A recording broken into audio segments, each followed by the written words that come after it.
¿Qué tal amigos de las redes sociales de Che? Bienvenidos a este nuevo Checas en Español, episodio 24. Y en esta ocasión tenemos la oportunidad de platicar con César Quintanilla, reconocido presentador de televisión hondureño y un líder mundial de cambio climático, de las pocas personas que podemos decir en Centroamérica que pues tiene esa distinción. César, qué placer tenerlo en este Checas en Español, se une a la lista de invitados que hemos tenido. ¿Qué tal?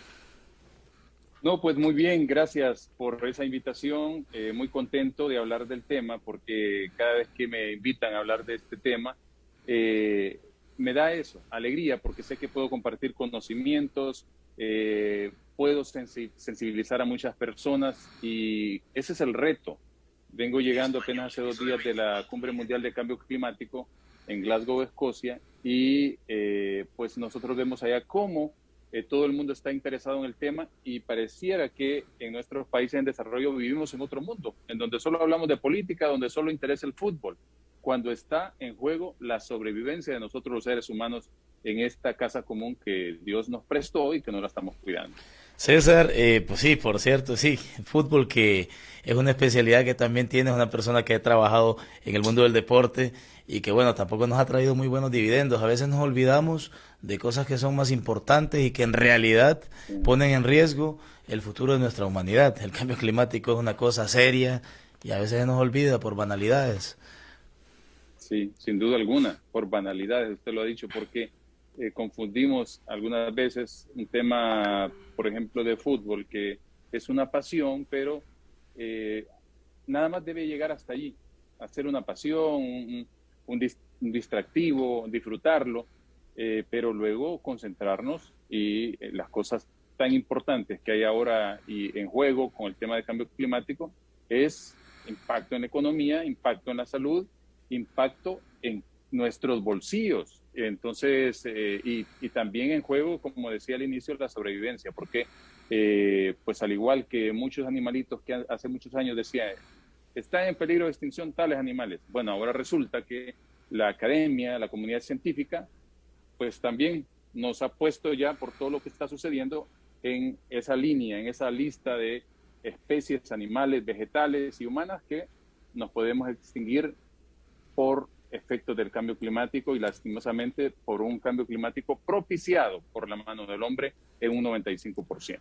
César, usted que se ha codeado con personalidades mundiales que tienen un fin común con usted, ¿ha notado que hay algún consenso científico respecto al cambio climático y en cuanto a la generalidad de estas personas que sí se preocupan? Sí, sin duda alguna, hay un consenso y todo va en el tema de preocupación, porque mire, en esto del cambio climático se juegan intereses económicos. Eh, el tema está así. Por un lado, los países desarrollados que han justamente desarrollado sus economías, pues dándole duro a nuestros recursos naturales, ¿verdad? Llevándose por encuentro como termitas a todo lo que puede dar dinero. Entonces nuestros recursos naturales que antes eran infinitos, ahora resulta que son finitos. Y cuando hablamos de eso, yo crecí creyendo que el agua era un recurso que era inagotable. Bueno, ahora que estoy concienciado y ahora que estamos sufriendo efectos del cambio climático, pues ya sé que es un recurso que se puede agotar, que un día nos pueden decir no hay agua, porque sencillamente le rompimos el equilibrio de recarga a las fuentes de agua porque hay una alta demanda de recursos, tanto para la sobrevivencia humana como una demanda por el capitalismo salvaje que estamos viviendo, que compramos hasta lo que no necesitamos, que se nos arruina el celular, podemos arreglarlo, pero no, vamos por otro y no sabemos el impacto que tiene en el medio ambiente el hecho de estar cambiando de celulares, los materiales que se utilizan, hasta el cobre, todos esos recursos que son finitos en nuestro planeta y que ahora, al igual, se han unido a nuestros recursos que parecían inagotables como el recurso agua. Entonces, hay una gran preocupación ahora mismo en la cumbre. Me encontré con Francisco, por ejemplo, un niño de 11 años de Colombia, que me dice, aquí ando defendiendo los derechos de los niños. Este niño tiene un gran intelecto y yo estaba impactado porque en todas las cumbres a las que he asistido, nunca me encontré un niño en las cumbres, más que a Greta, digamos que ya no estaba tan niña y que además ella pues está siendo movida por una fundación. Pero este niño sí, colombiano, llega a las cumbres con su madre, les es permitido el ingreso porque hay unas restricciones que si usted no va representando a un país, si no pues tiene las credenciales suficientes, no puede ingresar, pero este niño ha podido ingresar con su madre y realmente el mensaje de él a mí me impactó, porque yo le digo, los niños en Honduras están perdiendo su tiempo jugando videos día y noche, entonces me dice, no es malo jugar, yo juego, pero también me preocupo por mi planeta, me preocupo porque soy heredero del planeta y por lo que estoy viendo que está sucediendo y que me va a impactar a mí como niño. Entonces ando aquí defendiendo los derechos del niño. Asimismo me encontré con grupos juveniles que llegaban de Londres, de todo el Reino Unido y de otras latitudes, preocupados. Al final, incluso participé en una manifestación a mitad de cumbre que fueron más de 100.000 personas en las calles de Glasgow, exigiendo a los líderes mundiales que tomen acciones ya, porque ya no hay un planeta B, ya no hay un mañana y estamos transitando pues un terreno, usted imagínese como un terreno pantanoso, que en cualquier momento se va y el agua le llegó hasta el pelo. Entonces, durante estas cumbres se ha venido retrasando ciertos temas adrede, porque algunos países que viven de los combustibles fósiles y que han hecho sus fortunas de los combustibles fósiles no aceptan el hecho de dejar esa gallinita de los huevos de oro de un día para otro. Entonces ellos están pensando en, si hago esto, ¿cuánto voy a perder? Y hay nuevas industrias que están surgiendo que ya vienen con energía renovable, ¿verdad? Entonces estas no tienen nada que perder, sino todo que ganar. Pero los que estaban solo con combustibles fósiles sí tienen mucho que perder, pero la comunidad científica les dice, miren, ahora ustedes sienten que van a perder, pero más adelantito, al hacer la transición energética, por ejemplo, a renovables, van a ganar. Pero si no lo hacen ahora, entonces más adelante tendrán que quizás el dinero que pierdan hoy, perderlo 10 veces más. Entonces, por eso es que hay que tener claro esos temas y por eso la preocupación de todos los que hacemos activismo, porque necesitamos que la parte científica está clara.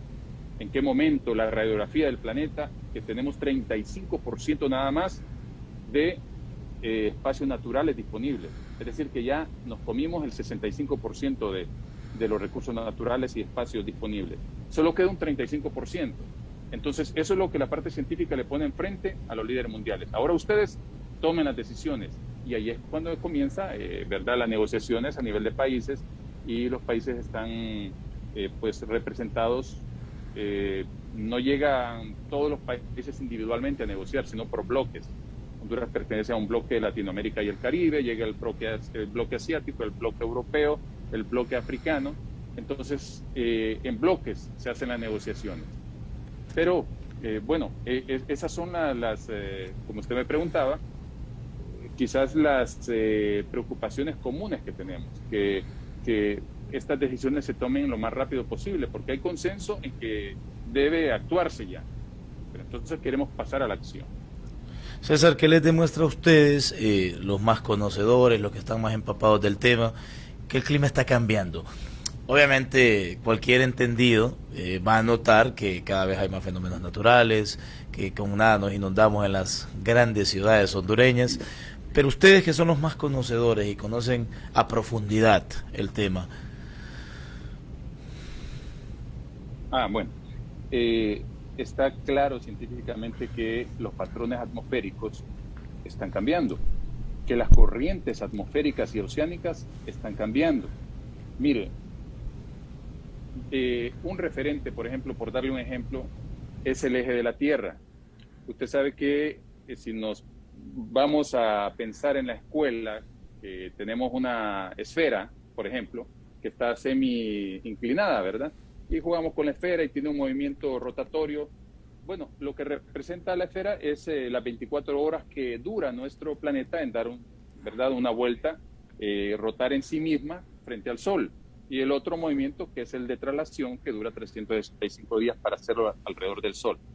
Entonces, las capas de hielo que tienen millones de años, ¿verdad? Esos casquetes polares, glaciares, con las temperaturas globales que han ido incrementando, entonces han comenzado pero de forma acelerada, a que todo ese hielo se deshace y se va al mar. Llegamos al punto que el año anterior 11.000 millones de toneladas de hielo se derritió en un día en la Antártida. Entonces, si 11.000 millones de toneladas de hielo se derritieron en un día, en aquellas capas de hasta 150 metros de grosor, entonces eso no le deja ninguna duda de que estamos enfrentando temperaturas extremas. Luego vemos toda la costa este de los Estados Unidos que alcanzó temperaturas que sobrepasaron los récords de hasta temperaturas de 50 grados. Partes de Alemania, partes de Canadá, por ejemplo, que hace algunos meses tenían que estar en 22 grados y estaban en 49.6. Entonces, imagínense, casi triplicada la temperatura. Y además de eso, esos casquetes polares, al moverse esas capas de hielo, han logrado que el eje de la Tierra se mueva 10 metros. Y eso es bastante, porque entonces la Tierra, en ese movimiento que le mencionaba, ya de rotación, ya no lo hace de forma normal, sino que hace esto, se está bamboleando, se está tambaleando. Y en el movimiento de traslación, entonces le está mostrando al Sol partes que no le debería mostrar en ciertas épocas del año. Entonces, por eso es que se altera todo el sistema climático. Y las estaciones que normalmente estaban bien marcadas, ¿verdad? El verano, el invierno, el otoño, la primavera, todo eso está completamente alterado. Y ahora estamos con o invierno o verano. Y ahora los veranos son más extensos y los inviernos en otros sectores son más extensos. Es decir, que el efecto del cambio climático es global, pero no uniforme. En algunos puntos es que llueve demasiado y en otros puntos es que no llueve. Fíjese que hay lugares en Sudamérica en donde tienen 5 años sin recibir una gota de agua. O sea, estos son fenómenos realmente extremos. Entonces, al ver nosotros, yo fui a la cumbre, por ejemplo, de París, donde se firmó el Acuerdo de París y luego se ratificó un año después en Marruecos. Entonces, cuando llegamos allí y se hablaba que había que reducir las emisiones de dióxido de carbono a la mitad, a 2030, y a cero a 2050, porque si no, decía la comunidad científica, se iban a venir hasta 6 fenómenos extremos por año. Entonces, pero yo lo miraba lejito, decía, bueno, hay un buen tiempo por enfrente, capaz que yo ni mire todo eso. Pues no, resultó que en estos 6 años se ha acelerado de una forma el calentamiento y hemos visto tantos cambios en los patrones climáticos que todos los estudios, que no hablamos de pocos, hasta 6.500 estudios que se hacen cada 3 años, dan como consecuencia y que la Tierra se ha calentado, que ya ha llegado a más del 1 grado, 1.1 por encima de lo normal, y la apuesta en el Acuerdo de París es que no llegue a los 2 grados.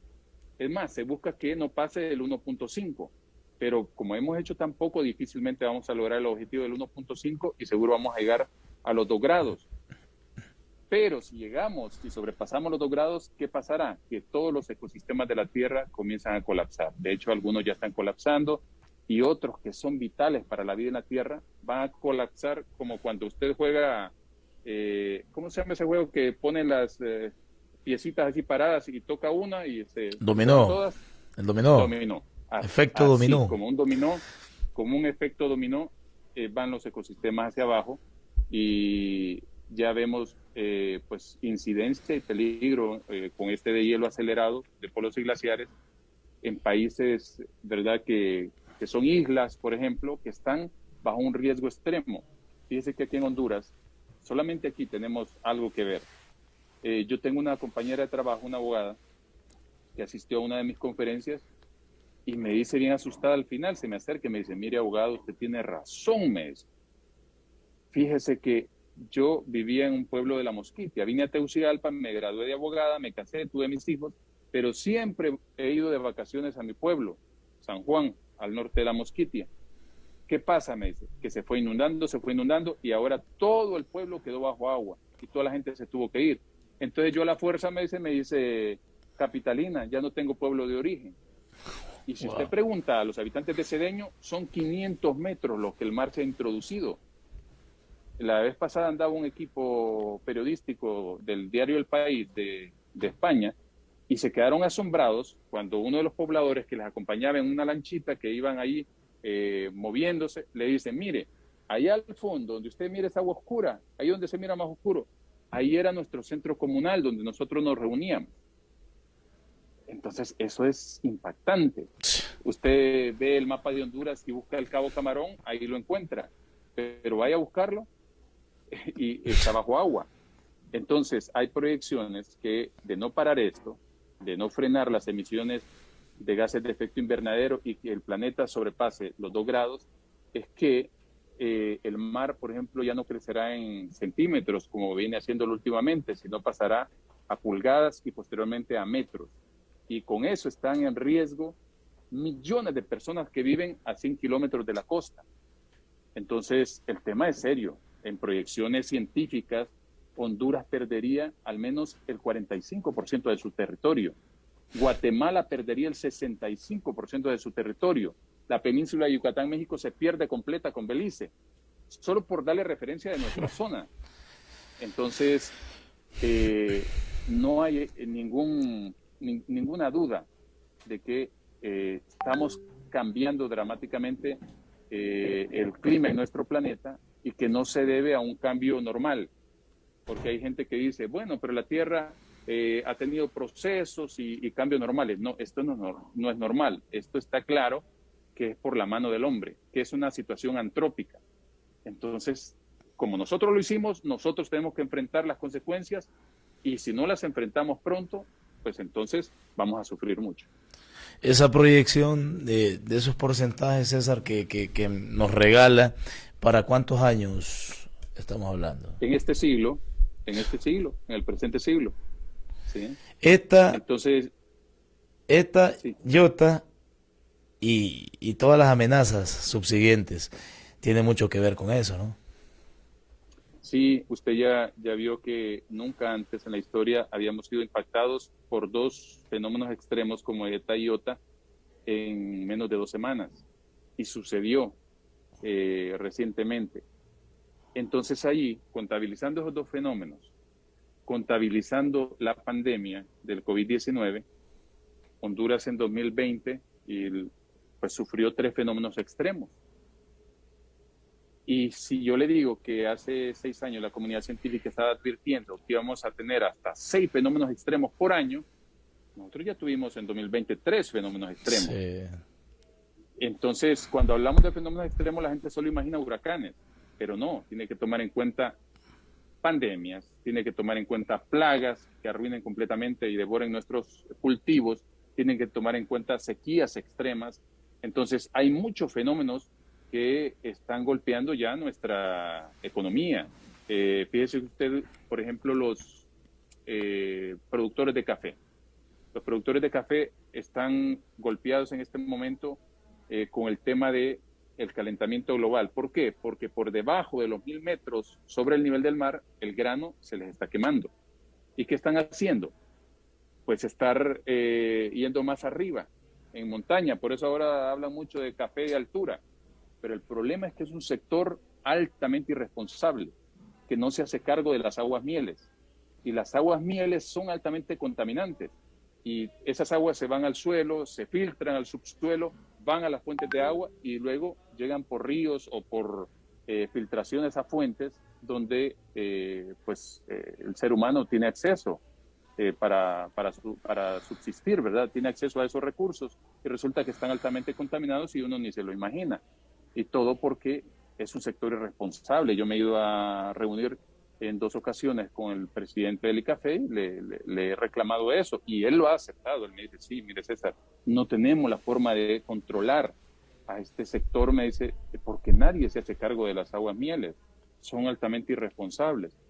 Y es un cultivo, ¿verdad?, que nos trae altos, en economía, representa mucho para nuestra economía porque estamos enviando café a Europa, a Estados Unidos. Yo me asombraba ahora que iba cuando iba para la Cumbre Mundial de Cambio Climático, en un vuelo que tomé de Miami a Londres, cuando me pusieron el menú, entonces decía café, especialidad hondureña.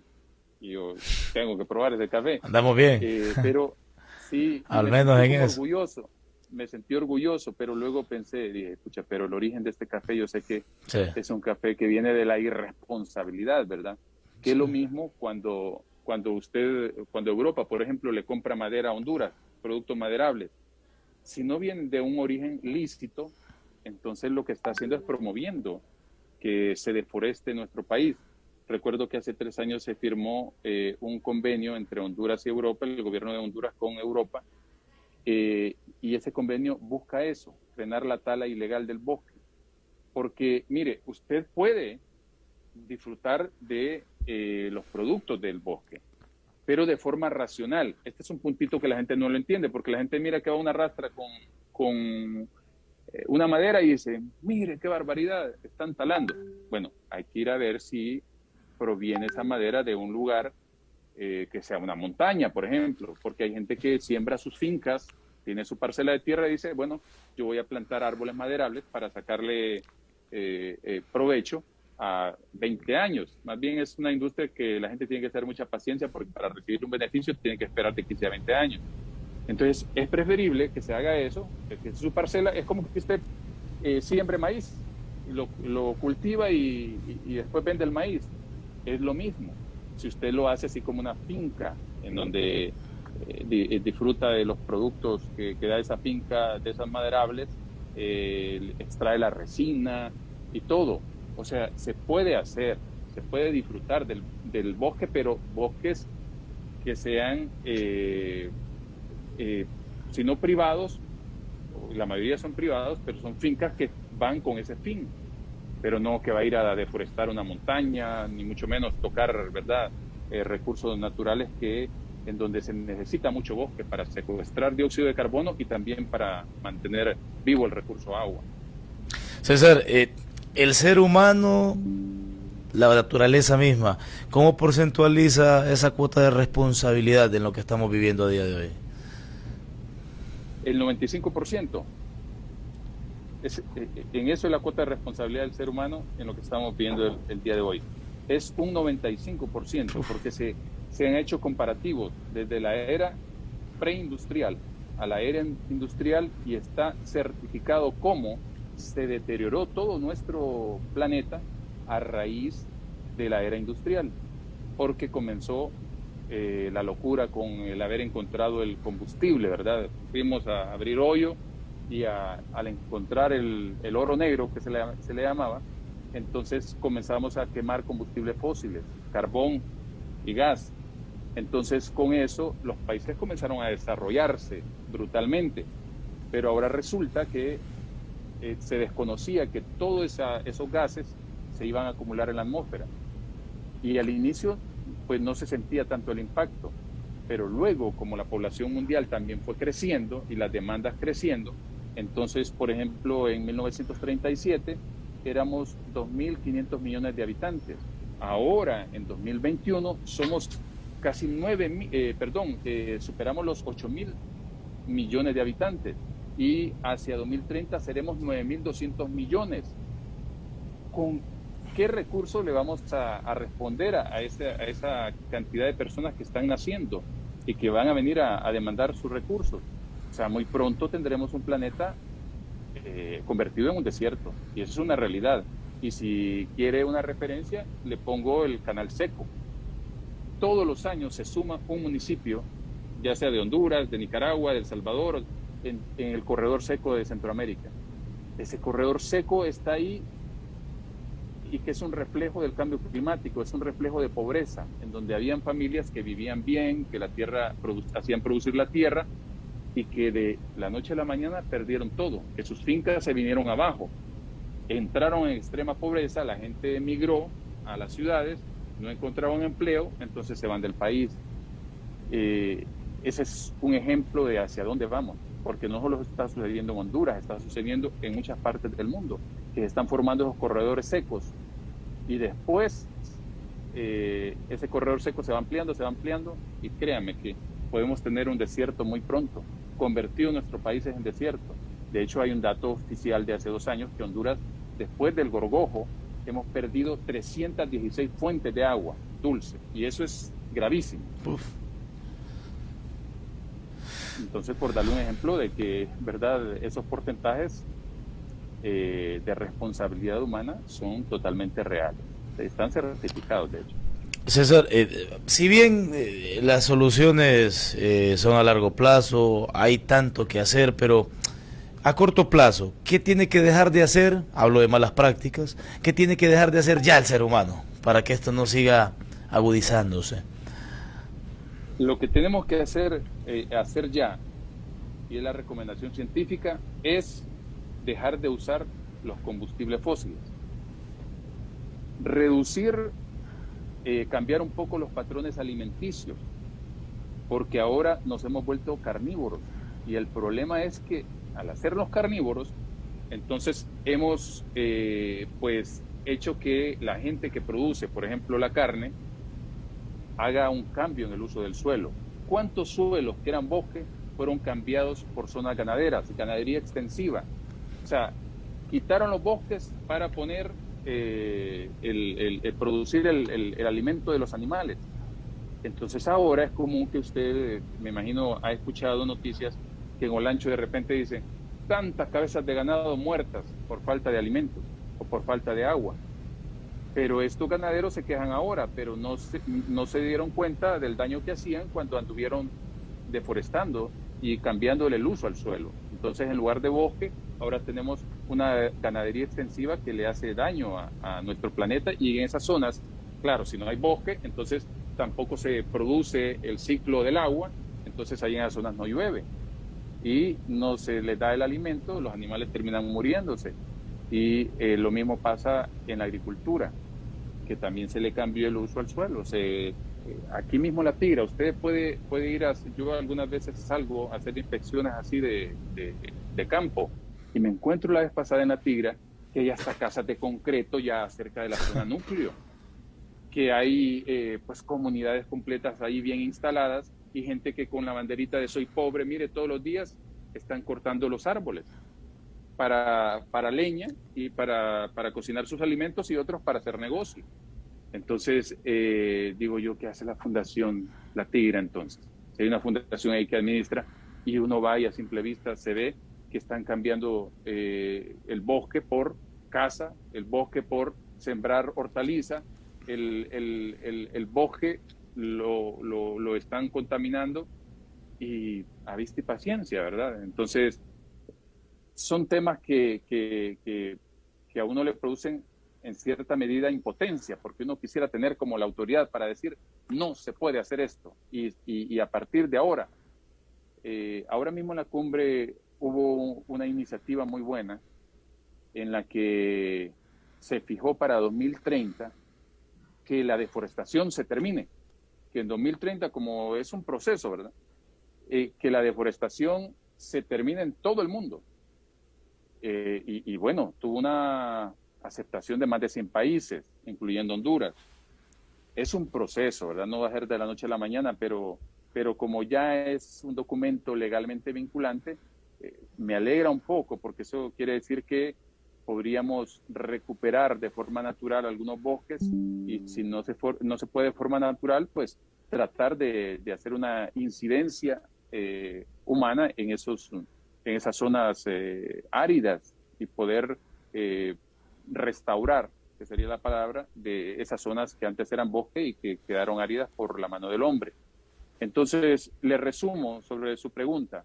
Frenar, lo que tenemos que hacer ya, frenar las emisiones de dióxido de carbono, metano, porque al haber mayor calentamiento también hay mayor vapor de agua sostenido en la atmósfera. Y ese vapor de agua se convierte también en un gas de efecto invernadero que atrapa calor y lo devuelve a la superficie.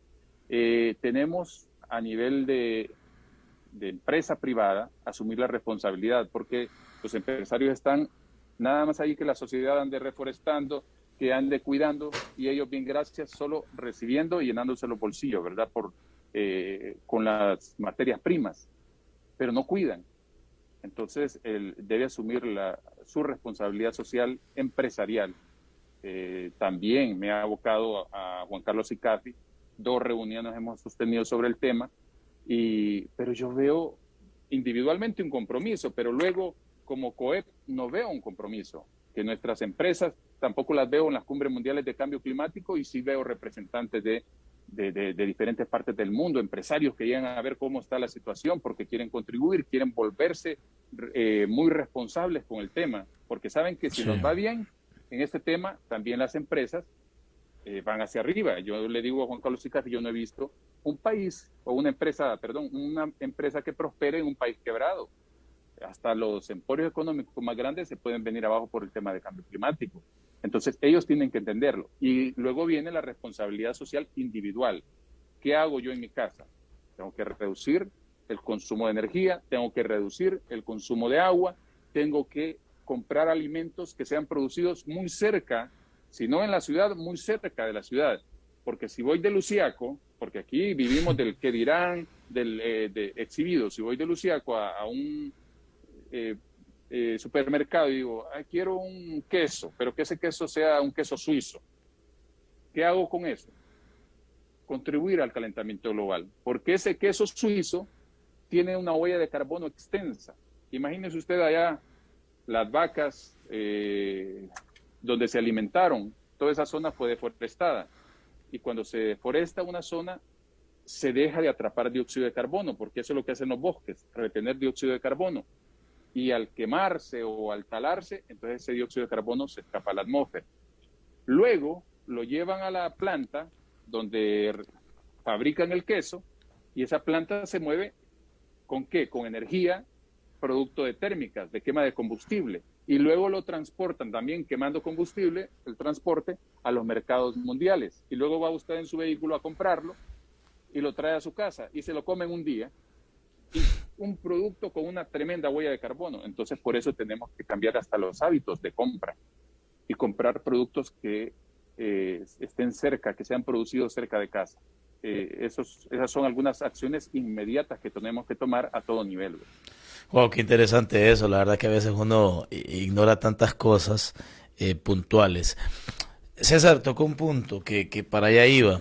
¿Cuánto afectan al ser humano y al planeta en sí las emisiones de dióxido de carbono? ¿Y por qué preocupa tanto si hay otros gases con mayor poder en el efecto invernadero?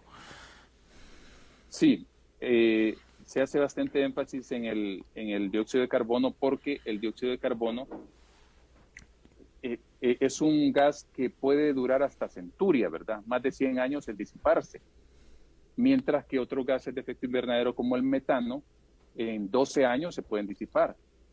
Entonces, por eso es que se hace más énfasis en el dióxido de carbono, porque uno, se emite más dióxido de carbono que metano o óxido nitroso, y lo otro es la cantidad de tiempo que tendrá que pasar para que ese gas se pueda desaparecer en la atmósfera. Decía un científico justamente en una plenaria, recuerdo bien, que fue en una ciudad de Polonia donde se realizó la Cumbre Mundial de Cambio Climático. Hizo un ejemplo así, dice, si tenemos un switch, así como encendemos y apagamos, ¿verdad?, la luz. Cuando llegamos a casita está oscuro, entonces encendemos la luz. Ya cuando nos acostamos la apagamos. Bueno, dice, si tuviéramos un switch así, mágico, que decimos al apagarlo, se paran las emisiones globales en todo el mundo. O sea, ya no hay más emisiones de gases de efecto invernadero. Si lo pudiéramos hacer, tendríamos siempre que enfrentar las consecuencias del cambio climático, de todo lo que está acumulado. O sea que aunque paremos las emisiones ahora, tenemos que hacer acciones rápidas de adaptación y mitigación, porque si no, va a ser más grave el asunto, porque con lo que ya está acumulado es suficiente para sufrir. Y si no actuamos ya, vamos a sufrir más. Entonces es ahí cuando hablamos de adaptación.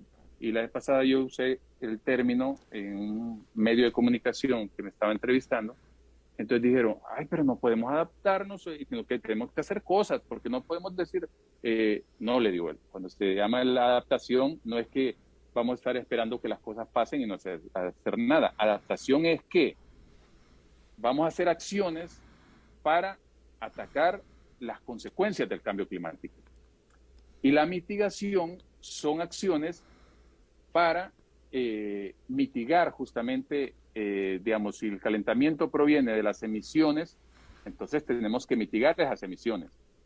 Pero las consecuencias de eso tenemos que atacarlas con otro tipo de acciones que, por ejemplo, en Honduras, tenemos que ir a decirle a nuestros agricultores, a educarlos y decirles, miren, este año va a ser un año seco porque ya tenemos previsto que va a haber fenómeno del Niño, más el calentamiento global, tendremos muy pocos milímetros de agua, entonces usted no puede cultivar maíz y frijoles porque necesita mucha agua, y si lo hace, su cosecha está asegurada que se va a perder.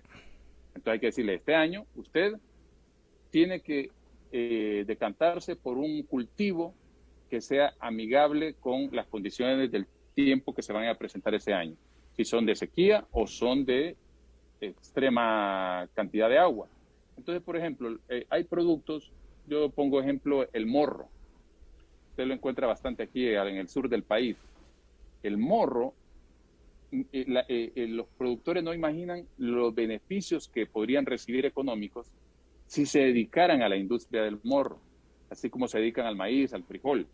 Porque mire, el morro, comenzando por la planta en sí, tiene la virtud de dar una sombra especial para el ganado, por ejemplo, para los animales. Ahí se ponen detrás del... Y siempre pasan algunos rayitos de sol que alimentan y que nutren el suelo. El producto, el morrito en sí, usted la cáscara la puede poner a secar y se vuelve un material inflamable. Y con esa cáscara puede cocinar sus productos, porque hay miles de familias que todavía, ¿verdad?, no conocen una estufa eléctrica, sino que ahí en el campo se cocina con leña. Entonces, ¿cuánto bosque podríamos dejar de deforestar nada más cocinando nuestros alimentos con la cáscara del morro seco, que es altamente inflamable? Y luego, la pulpa es rica en antioxidantes y en vitaminas. Y la semilla, usted puede producir todo tipo de cereales y hasta la horchata, que tanto nos gusta, que es muy refrescante. Entonces, solo por ponerle un ejemplo de un nuevo cultivo que se adapta al cambio climático, porque no necesita agua. Las raíces de una planta de morro pueden ser hasta de 30 metros hacia el fondo. Entonces, siempre está en humedad. Y si usted llega a regar un morro, una planta de morro más bien se ríe porque nada está haciendo, nada más regándole el tronco, porque las raíces están muy profundas. Entonces son cultivos que se adaptan al cambio climático. Entonces ahí le estoy poniendo un ejemplo de adaptación en el campo. Como le puedo poner muchos ejemplos de adaptación aquí en las zonas urbanas, para sufrir menos. Entonces, esos son los ejemplos que le quiero dar en este tema, porque algunas veces por la ignorancia en ciertos temas es que no actuamos. Y como usted decía anteriormente, que le explicaba la huella de carbono de cada producto, si no la medimos, entonces ¿cómo la vamos a mitigar? ¿Cómo la vamos a enfrentar? Si no tenemos ni idea de que detrás de cada producto hay una huella de carbono extensa. Entonces, por eso es necesario la educación en cambio climático. Pero fundamental. Yo por eso todos los días en televisión, ahí estoy. Y hay gente que me dice, ay, no, usted ya la raya con el cambio climático. Sí, ay, disculpe, le digo que me preocupo por sus alimentos, me preocupo por sus hijos, me preocupo... En serio, hay gente que se atreve a decirle eso a uno en redes sociales. Y yo digo, Dios mío, qué nivel de ignorancia. Sí, es terrible. Más bien, sí, porque tiene más valor que pongan una foto de una chica en traje de baño que una información valiosa que le está diciendo, le está instruyendo sobre cómo, ¿verdad?, enfrentar las consecuencias casi catastróficas que estamos a punto de enfrentar con este tema del cambio climático. César, para los menos entendidos, ¿qué es el fenómeno del niño y la niña? Que se te menciona por los siglos de los siglos y que hay muchos que no conocen a profundidad. De hecho, en mi caso puedo decir que a profundidad y científicamente explicado no entiendo el tema. Sí, el fenómeno del niño es un fenómeno, el fenómeno del niño y de la niña es un solo fenómeno, Ok. es un solo fenómeno, solo que cuando se manifiesta con sequía se le llama niño y cuando se manifiesta con exceso de lluvia se le llama niña. Consiste en que las aguas superficiales del Océano Pacífico a la altura del Ecuador se calientan de una forma anómala. Y cuando eso sucede, entonces en la cuenca del Atlántico, eso pasa en el Pacífico, en la cuenca del Atlántico disminuyen la temporada de huracanes, por ejemplo. Esa es una de las repercusiones. Y otra es que propicia en toda nuestra zona centroamericana sequía. Pero para otras zonas como Australia y otros países produce abundantes lluvias. Entonces, son las dos caras del fenómeno del niño. Eso, que para nosotros representa sequía y cuando da la vuelta y nos da la otra cara, puede representar también exceso de lluvia, que en un par de días pueda llover lo que no ha llovido en 2 años, ¿verdad? O lo que no ha llovido en meses. Entonces el agua de un solo no nos sirve y muy poco tampoco nos sirve. ¿Y de dónde recibe eso del fenómeno del niño? Bueno, porque unos pescadores antiguamente pues estaban en una zona de pesca y no encontraban producto. Entonces detectaron que las aguas en esos sectores estaban altamente cálidas y es por eso que los animalitos se iban. No encontraban ahí porque no eran aguas aptas para ellos. Entonces, como se acercaba, esa pesca se estaba realizando cercana a la temporada de Navidad, entonces ellos asociaron que eran las travesuras del niño. Entonces, por eso le pusieron fenómeno del niño. Del Ahí. niño, sí, porque era casi la proximidad del nacimiento del niño Jesús. Entonces, de ahí salió el nombre realmente, como las travesuras del niño Jesús. Pero que obviamente no tiene nada que ver con el niño Jesús, ¿verdad? Pero estos pescadores dijeron eso, que habían detectado un fenómeno que hacía que desaparecieran los peces y lo relacionaron con eso, como travesuras de niño. Interesante entenderlo científicamente explicado y también el lado coloquial, bastante interesante. César, en cuanto al tan mencionado agujero en la capa de ozono, ¿qué papel está jugando el cambio climático para que también se agudice esa situación? Fíjese que son dos fenómenos que científicamente, pues, se ha comprobado que hay un poquito de relación. Nos vamos a la década de los 80, cuando aparece el primer agujero en la capa de ozono. Y ese agujero asustó a todo el mundo, ¿verdad? Porque para los que no saben, la capa de ozono es una delgada capa que nos protege de los rayos más peligrosos del sol. Es más, si no existiera la capa de ozono, nosotros nos achicharramos, porque recibiríamos temperaturas en la piel de 1000 grados Uf. sin capa de ozono. Entonces ya se imagina usted el escándalo de los científicos cuando aparece ese hoyo en la capa de ozono. Pues se reunió todo el planeta, como se ha reunido en las cumbres mundiales de cambio climático, y la comunidad científica explicó lo que estaba sucediendo, lo que había detectado, y que era causa de la emisión de ciertos gases, que era por gases, por ejemplo, de spray, de un montón de gases catalogados como cloroformos. Entonces, todos los países se pusieron de acuerdo y le pusieron un alto a la emisión de esos gases, que no se iban a emitir esos gases, y mire que cuando se quieren hacer las cosas, se puede. Ese consenso mundial que se llamó Protocolo de Montreal ayudó a que años después se diera la noticia que la capa de ozono ya estaba completa y que el hoyo se había cerrado. Y pues se celebró, se dio la noticia, pero no se dijo en ese momento que la capa de ozono también se había vuelto más delgada. Y por eso ahora es normal que se produzca mayor radiación y con ello la cantidad de personas padeciendo de diferentes tipos de cáncer. ¿Quién no conoce nuestro país o tiene un amigo o tiene un familiar con cáncer?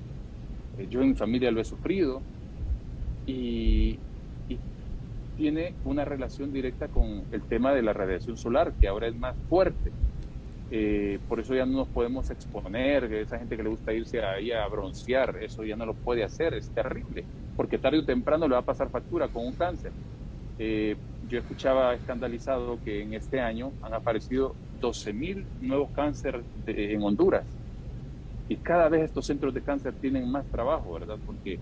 Porque eso es por igual para pobres y para ricos, pero el rico se puede hacer los tratamientos y el pobre casi está sentenciado a muerte.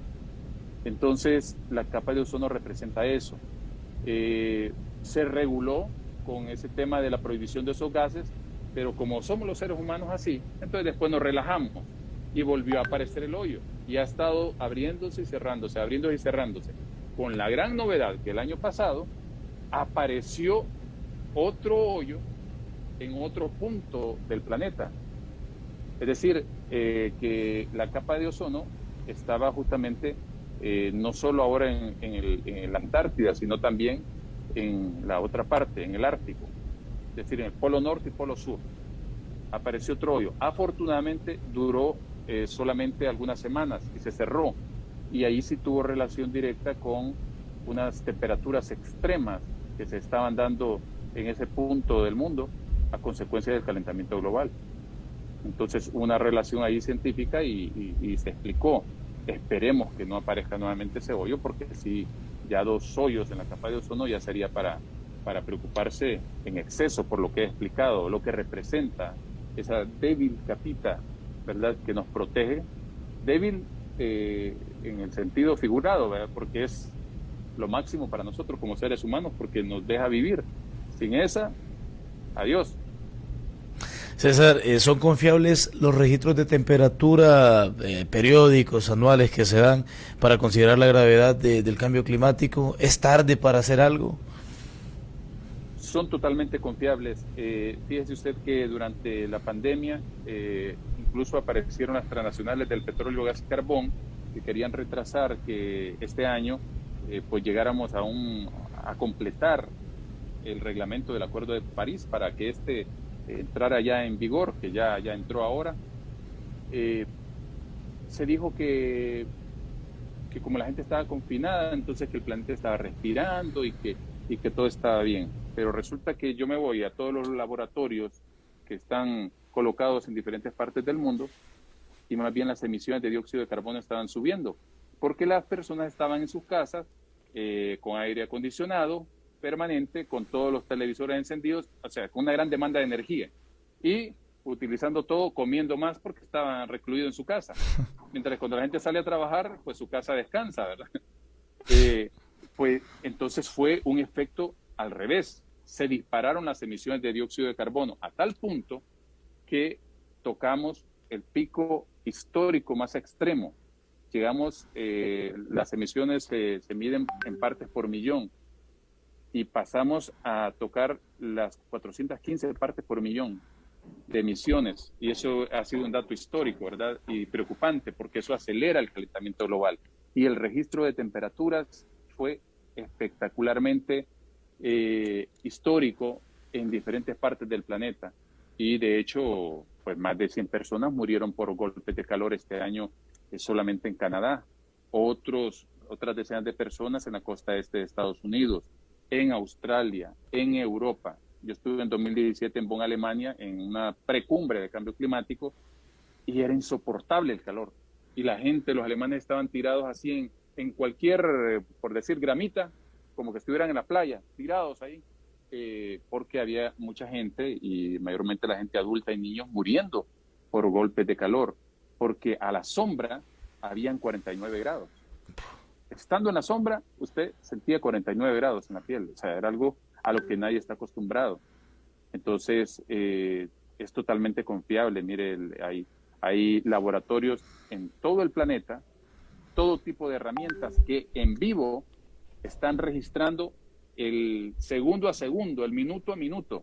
De hecho, ahora que estaba en la Cumbre Mundial de Cambio Climático, tuve acceso a una transmisión especial que hice para la televisora a la cual laboro, en donde se estaba midiendo en vivo tanto el dióxido de carbono que estaba siendo enviado a la atmósfera y como también las temperaturas y la forma en que iba subiendo del 1.1, 1.1, 1.2 y así se estaba moviendo.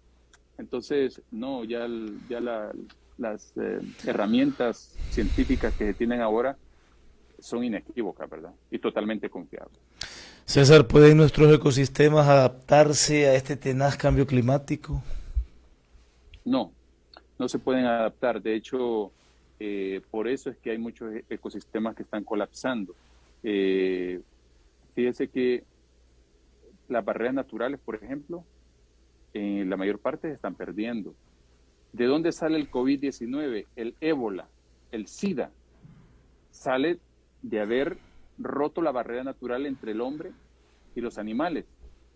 Y eso ya lo ha dicho la Organización Mundial de la Salud, que por lo menos los 3 virus, el SIDA, el ébola y el COVID-19, son producto de la deforestación masiva.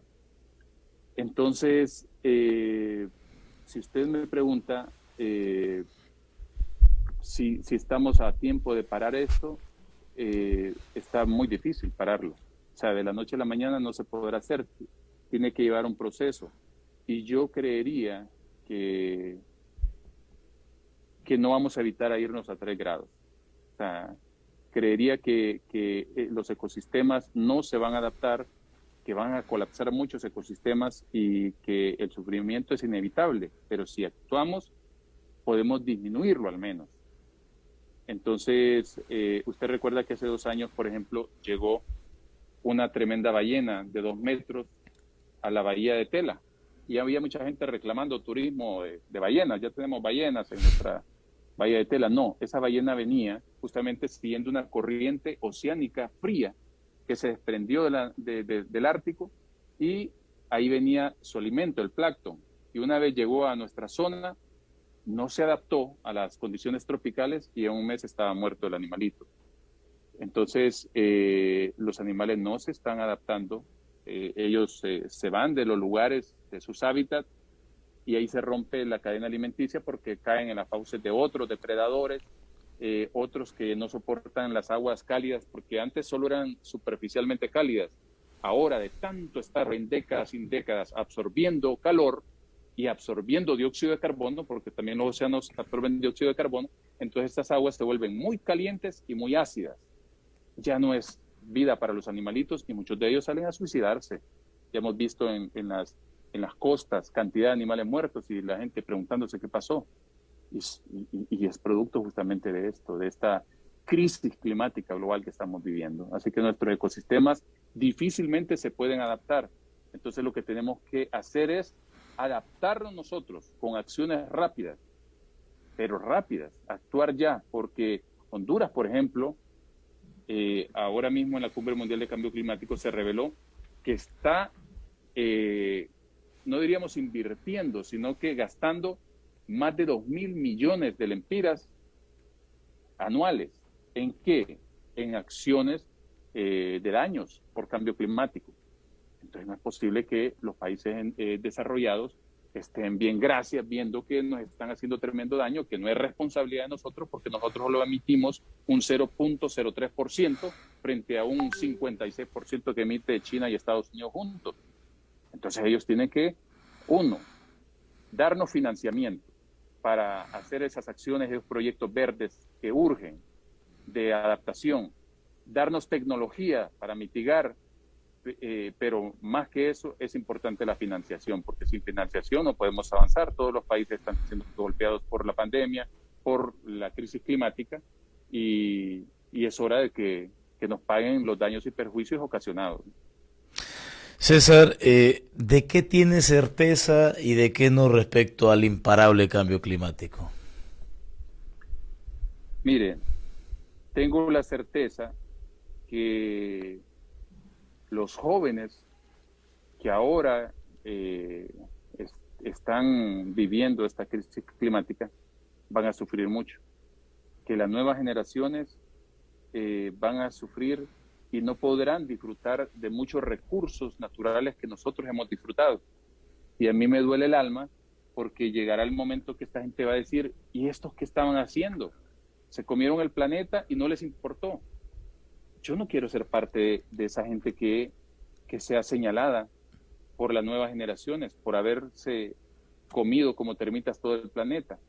Por eso es que yo paso luchando en el tema, produciendo materiales educativos para educar a los niños. Y nunca ha sido mi pretensión irle a vender un libro a un niño, sino más bien que sean las empresas que se nutren tanto de los recursos naturales, que sean ellos quienes les donen a los niños la educación, por lo menos para que los niños estén enterados qué es el cambio climático, cuáles son las consecuencias y qué se debe hacer, para que ellos sepan a lo que se están enfrentando. Entonces, por lo menos la educación se debe dar. Entonces, yo no tengo pues duda del sufrimiento que se avecina. Solo este año, el año pasado, 2020, y este año han sido años crueles para todo el planeta. Europa llegaron asustadísimos porque ellos decían, los países en desarrollo van primero, después vamos nosotros. Y no, pasó que este año Alemania, Bélgica, Australia, Turquía, Italia, todos estaban bajo agua, bajo fenómenos extremos que les llevaron cultivos que han perdido pues mucho. Entonces llegará un momento que de continuar esto habrá un sálvese quien pueda. Ahora mismo nosotros les exigimos que nos compensen, pero el problema es que cuando esta gente diga, no hombre, ¿y cómo vamos a darles plata si nosotros no podemos con nuestra población? Estamos sufriendo. Cuando todo el mundo esté sufriendo, entonces va a haber un sálvese quien pueda. Y de hecho estoy seguro yo del sufrimiento que vamos a enfrentar, pero también estoy optimista de las nuevas generaciones. Yo he visto estos grupos juveniles más dinámicos en otras partes del mundo, lastimosamente no en nuestro país, porque aquí parece que solo se puede hablar del Olimpia de Motagua, de la selección y de política. Hay como de 8 a 10 personajes políticos que nos tienen secuestrada la mente todos los días, hablando de ellos, hablando bien y mal y tirándose el uno al otro, y nosotros participando de un lado o del otro. Es una tontería, porque ninguno de estos personajes va a poder hacer algo que nos pueda parar ese sufrimiento. Entonces, yo no escucho a nadie hablar del tema, y a mí me preocupa de esa responsabilidad social individual que yo le he hablado desde el inicio, responsabilidad social empresarial, gubernamental, a nivel municipal. Y ya dejemos ese discurso de que, si el vecino no lo hace, no lo hago yo. En mis conferencias, ya voy listo, porque me van a decir, César, ¿y el gobierno qué hace? César, ¿y el alcalde qué está haciendo? César, siempre, ¿qué hace otro? Bueno, un joven en la escuela americana, en una conferencia, en la etapa de preguntas, levanta su mano y me dice, César, ¿y a usted que le gusta tanto ese tema ambiental? ¿Por qué no viene a recoger toda la basura que está aquí enfrente del colegio? Que a día la miro. ¿Y por qué no la recoge usted? Le digo. Ustedes son los que la han tirado. Esa es su responsabilidad. Sí. Muy bien, dice la maestra, muy bien. Cuando termine la conferencia, todos van a ir a recoger esa basura. Entonces, pequeñas acciones. Claro, se imagina la mentalidad que tenemos. Que entonces que sea César Quintanilla. Porque a él le interesa. Sí, es que a mí no es que me gusta el cambio climático, Leo. Es que yo estoy porque estoy concienciado y por responsabilidad haciendo mi parte. Algunas veces que ando con ganas de discutir, pues discuto con gente que pasa escribiendo en las redes y con aquella ignorancia, porque mire, no es pecado, yo no soy sábelo todo, yo soy un ignorante en un montón de temas, pero cuando yo no conozco un tema, tengo la humildad de callarme y escuchar y aprender para no seguir siendo ignorante en ese tema. Pero hay gente que, mire, uno le dice, le pone una información y le salen diciendo un montón de cosas, pero que nada que ver, y siempre señalando a otra gente.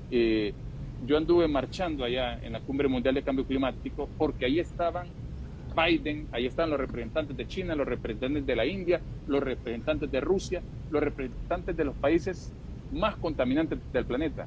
Y más de 100,000 personas estamos en las calles haciendo presión, que vieran que ya nos estábamos cansando de los discursos. Y yo pasé el video en mis redes sociales para concienciar. ¿Y qué me decían algunas personas? Así va a marchar, ¿verdad? ¿Por qué no marcha aquí? Digo yo, por Dios. ¿Y por qué va a andar como marchando yo acá? No. Si aquí me pueden escuchar las autoridades, pero Honduras no tiene una varita mágica para parar el cambio. O le dan su toletazo, César. O se le dan su toletazo porque piensa diferente.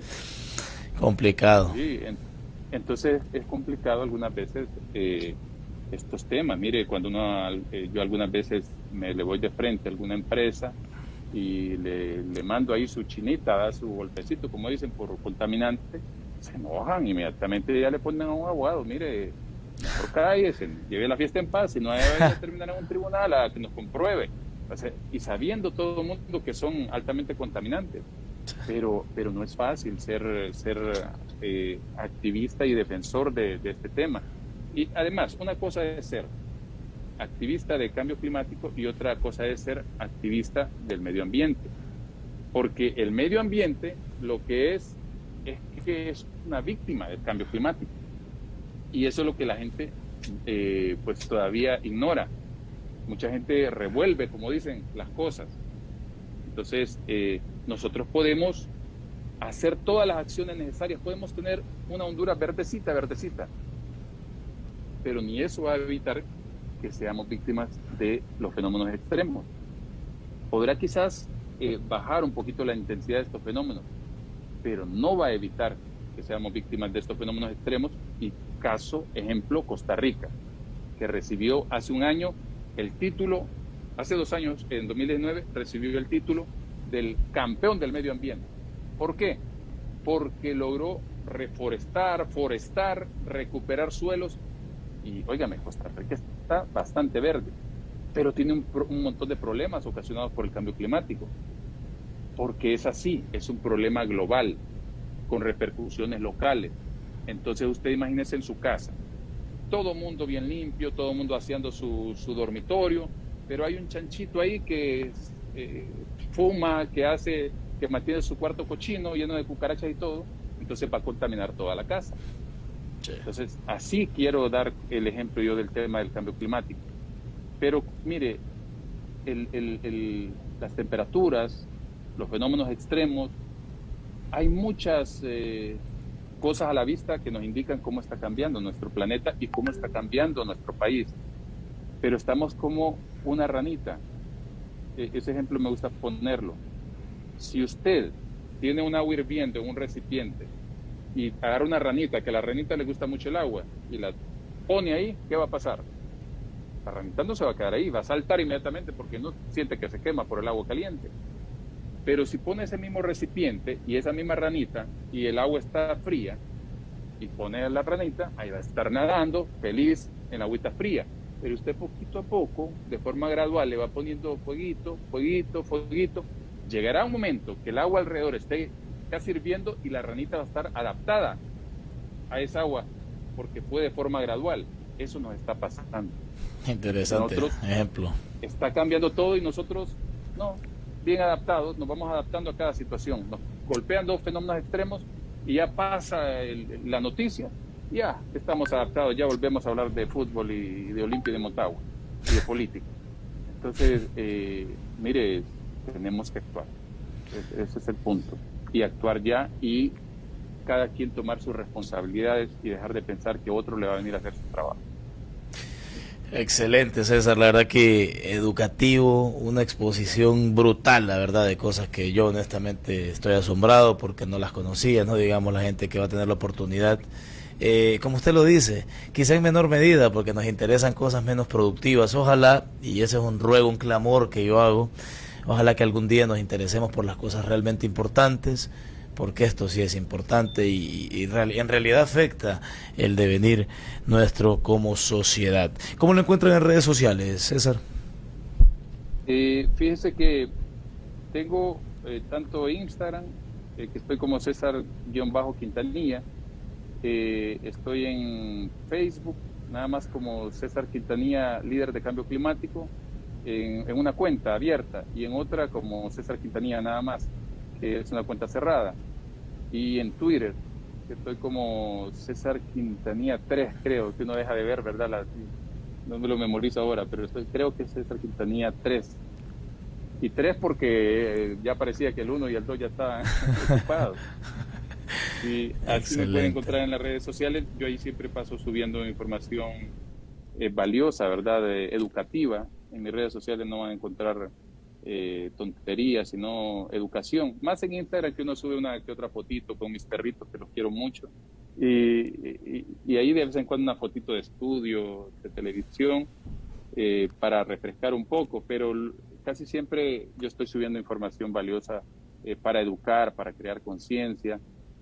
Yo siempre pienso que puedo tener una piedra, pero si está todos los días cayéndole una gotita, va a llegar a abrirle un hoyito. Y en este tema de cambio climático así es.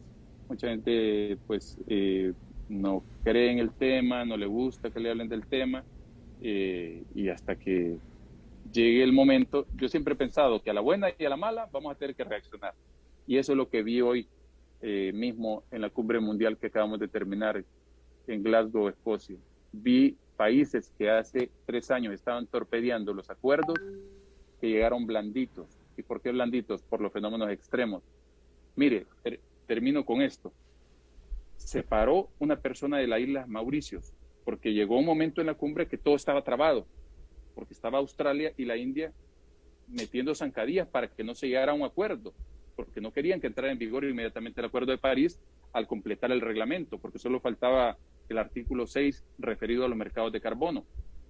Entonces, si no llegamos a un acuerdo, nos vamos a temperaturas superiores a 2 grados, y eso significa mayor calentamiento, mayor deshielo de los polos y glaciares, y países completos que son islas que quedan bajo agua, ¿verdad? Y otros porcentajes de nuestros países ya en otras zonas que no son zonas, que no son islas.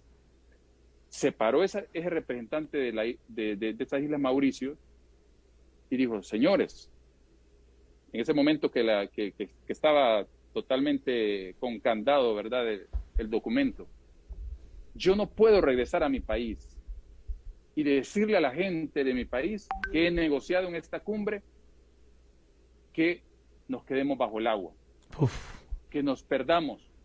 Óigame, fue tan impactante que a mucha gente se le llenó los ojos de lágrimas. Yo lo recuerdo que a mí se me erizó hasta el brutal, brutal. Y entonces todo el mundo se quedó viendo.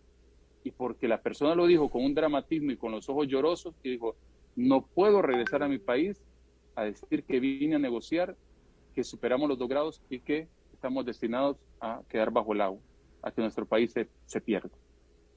Entonces creo que todas esas reflexiones ayudaron al final a cerrar con un acuerdo que por lo menos cerrar el reglamento y hacer que sea viable el Acuerdo de París, que es como nuestra tablita de salvación realmente en este momento. Wow, interesantísimo ese último testimonio, César. Y bueno, quiero despedirme diciéndole a la gente que no olvide seguirnos en nuestras redes sociales, Checas en Español en YouTube y en Facebook. En Instagram nos pueden encontrar como Checlinic, al igual que en Twitter. Y bueno, ha sido un placerazo, César, haber estado en este episodio 24. Se viene el 25 la próxima semana con algún tema interesante de igual magnitud. Y bueno, César, agradecerle. Esperamos que no sea la última vez que lo tengamos con nosotros en este Checas en Español. No, gracias. Muy contento y felicitarle por enfocarse en este tema y dedicarle justamente estos minutos para que la gente, para mover la conciencia a la gente. Y como digo yo, si nos vamos a ensuciar las manos, que sea por la tierra. Gracias. Gracias, César. Que estén bien, bendiciones. Muchas gracias.